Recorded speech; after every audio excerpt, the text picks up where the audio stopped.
With temperatures reaching over 110 degrees, cooling technologies become vital for a productive life. Extreme heat occurs every year in cities across India, and the frequency of hot days and nights have been predicted to increase. Cooling means more than just an air-conditioned living room. It means fresh food, effective vaccines, and working technology.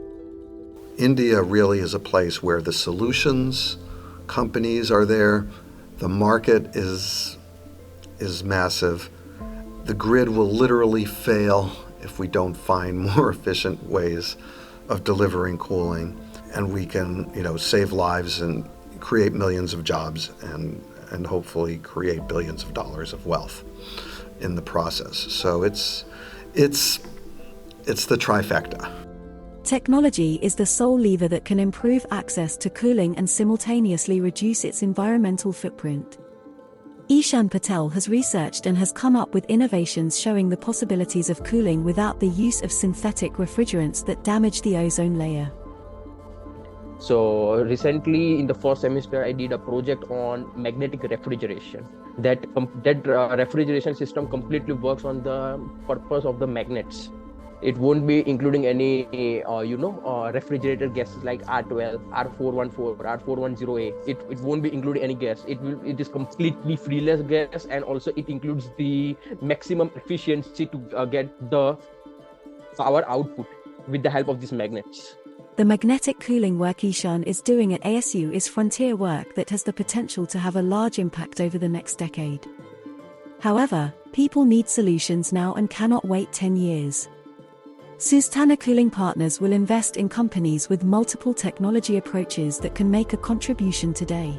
Our focus is on companies that have a product or service that works to increase the energy efficiency or cost effectiveness of some cooling applications. Sustana Cooling Partners invests to help these companies scale up to reach national and eventually international markets. One thing that we found that's missing from the cooling equation, there are obviously a dozen large companies that have 90% of the global market. But most of the innovation comes from small companies. And there is an absence of capital available for these small companies to overcome the valley of death after they've proven their technology works and before they really are scaling and able to sell nationally. There are a number of cooling startups in India already working on creating the next generation of cooling technologies. For example, New Leaf Dynamic is creating biomass-powered refrigeration for the food industry. Oya is working to implement cooling as a service to make energy-efficient cooling more accessible. EcoZen is creating solar-powered cold storage. One of the major uses of new cooling technology is to keep food from spoiling. Post-harvest loss in India due to, spoilage and due to high temperatures and so on is around $8.2 billion a year. Being able to prevent food from spoiling will not only save farmers money, but help provide food to India's growing population. However, increasing the number of cooling devices plugged in and running means increasing electricity use and often greenhouse gas emissions. Almost 30% of the peak load by 2030 would be air conditioners, accounting to 140 gigawatts. So 140 gigawatts will be greater than all the developing countries in the region's total capacity put together. This is why more energy-efficient cooling technologies need to be developed to allow for people to reap the benefits they offer without paying for the price of overloading the grid.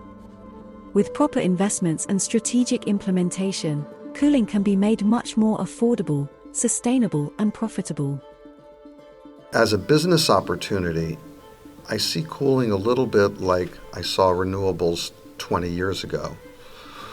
Cooling is a set of technologies, a bunch of applications. We're not yet sure what the killer apps will be, but I have the gut feeling that it's going to grow by over 500%. According to the World Bank and the IEA, it's going to grow, close to 1,000%. The growth in cooling comes with good reason as global temperatures continue to rise.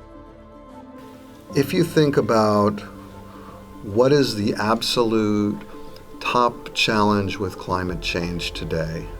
The top challenge is not stopping climate change, because we've passed that point. The top challenge is helping people adapt to the reality of warmer temperatures and extreme temperature events. Cooling is literally how we save lives.